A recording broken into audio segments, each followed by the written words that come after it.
నాదేది కబ్జాకు అనర్హం అన్నట్లుగా గత వైసీపీ ప్రభుత్వంలో దందాలు నడిచాయి. ఎమ్మెల్యేలు, మంత్రులు భారీ స్థాయిలో దోచుకుంటే వారి అనుచరులు, కింది స్థాయి కార్యకర్తలు తమ రేంజ్లో ఆక్రమణలకు దిగారు. ఈ క్రమంలో ఒక ఎయిర్ ఫోర్స్ మాజీ అధికారి స్థలాన్ని వైసీపీ శ్రేణులు ఆక్రమించుకున్న ఘటన ఆలస్యంగా వెలుగుచూసింది. అప్పుడు భయపడి మౌనంగా ఉండిపోయిన బాధిత కుటుంబం ఇప్పుడు ధైర్యంగా ఫిర్యాదు చేస్తోంది.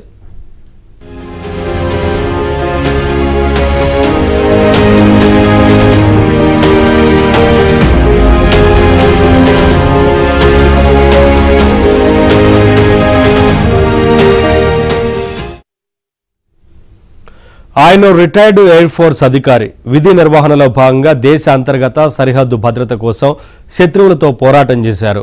కష్టపడి సంపాదించుకున్న డబ్బుతో కుటుంబ అవసరాల కోసం స్థలం కొనుగోలు చేశారు. 2 కోట్ల ఖరీదైన స్థలంపై వైసీపీ నాయకుల కళ్లు పడ్డాయి. దీంతో ఆ రిటైర్డ్ అధికారి స్థలం కబ్జాకు గురైంది. స్థలం కోసం వెళ్తే దౌర్జన్యానికి దిగడం, పోలీసుల వద్దకు వెళ్తే భయపెట్టడంతో ఏం చేయాలో తెలియక వైసీపీ హయాంలో 3 ఏళ్లు మిన్నకుండిపోయారు. కూటమి అధికారానికి వచ్చిన తర్వాత ధైర్యంగా న్యాయం కోసం పోరాడుతున్నారు.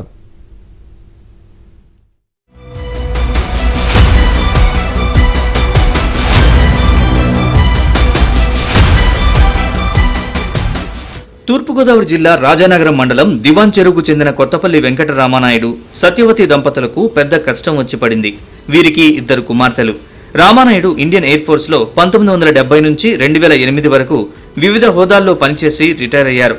2001 జూన్ 19న భార్య సత్యవతి పేరిట కాకినాడ జిల్లా కాకినాడ రూరల్ మండలం గైగోలుపాడులో 700 గజాల స్థలాన్ని కొనుగోలు చేశారు.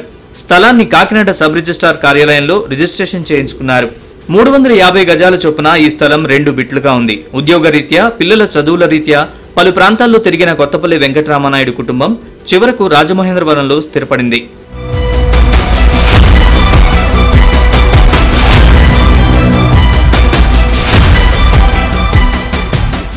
కోవిడ్ వరకు నెలకోసారి కాకినాడ వచ్చిన రామానాయుడు తన స్థలాన్ని చూసుకుని వెళ్లేవారు. కోవిడ్ అనంతరం ఆరోగ్యరీత్యా రావడం మానుకున్నారు. ఎవరూ రాకపోవడంతో వైసీపీ నేతల కన్ను ఆ స్థలంపై పడింది.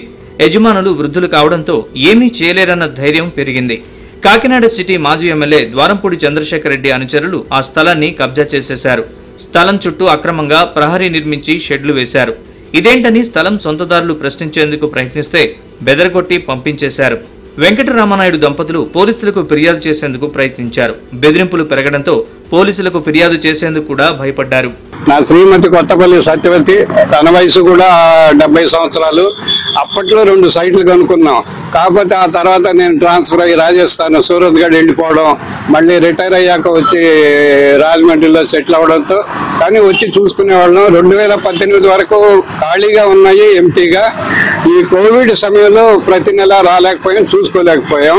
ఆ సమయంలో ఎవరో ఆక్రమించుకొని, ఒకరు ఓపెన్ షెడ్ వేసుకున్నారు, ఇంకొకరేమో క్లోజ్డ్ షెడ్ వేసుకుని ఫ్యామిలీతో ఉంటున్నారు. ఒకరేమో చింతపల్లి సత్యనారాయణ అని తెలుసు, ఇంకొక అతను చిన్న అంటారట. వెళ్ళి అడిగితే వాళ్ళ మీదకి, మా మీదకి రూడ్ గా మీరెవరు బయట వెళ్ళండి అది ఇదని రఫ్ గా మాట్లాడేవారు. వృద్ధాప్యంలో కుటుంబ అవసరాల కోసం కొనుగోలు చేసిన స్థలాన్ని కబ్జా చేస్తే ఎలా జీవించాలని ఆ దంపతులు ప్రశ్నిస్తున్నారు. కూటమి ప్రభుత్వంలో తమకు న్యాయం జరుగుతుందన్న విశ్వాసంతో గతేడాది ఆగస్టు 23న మంత్రి నారా లోకేష్ నిర్వహించిన ప్రజా దర్బార్లో ఫిర్యాదు చేశారు. పవన్ కళ్యాణ్ కార్యాలయంలో మరో ఫిర్యాదు ఇచ్చారు. లోకేష్ కార్యాలయ సిబ్బంది సూచన మేరకు ఇటీవల కలెక్టరేట్లో నిర్వహించిన ప్రజా సమస్యల పరిష్కార వేదికలో సైతం ఫిర్యాదు చేశారు. అక్కడి అధికారుల సూచన మేరకు పోలీస్ స్టేషన్లో కూడా ఫిర్యాదు చేశారు. ఎస్పీని కలిసి తమ గోడు వినిపించారు. అనుకునేది ఏంటి అంటే, మా సైకిల్ మాకు కావాలి, మీకు కష్టపడి ఒక్కొక్క పైసా పోగు చేసుకుని మేము కొనుక్కున్న సైకిల్ మాకు న్యాయం జరగాలని మాత్రం మేము కోరుకుంటున్నాం. గారు మీకు న్యాయం చేస్తామమ్మా, మీ సైకిల్ మీకే ఉంటాయి, మీరేమి బాధపడకండి అని చెప్పారు. సంక్రాంతి రోజున నారావారిపల్లిలో మేము వెళ్ళి అర్జీ ఇచ్చాము. అలాగే నారా లోకేష్ గారికి ప్రజా దర్బార్ మంగళగిరిలో వెళ్ళి ఇచ్చాము. పవన్ కళ్యాణ్ గారికి ఇద్దామని Mangalagiri central office, Janasena central ఆఫీస్కి వెళ్ళాం, కానీ ఆయన లేరు. కానీ అక్కడ ఉన్న ఇన్ఛార్జి నాగేశ్వరరావు గారు తీసుకున్నారు. ఆ తర్వాత అదే అక్టోబరు ముందు జరిగింది. అక్టోబర్లో వచ్చి గౌరవనీయులు పంతం నానాజీ ఎమ్మెల్యే గారిని కలిసాం. ఆయన వెంటనే సర్పవరం సీఐకి ఫోన్ చేసి ముందు సైట్లు ఖాళీ చేయించని ఎంతో మాకు ఇది కలగజేశారు.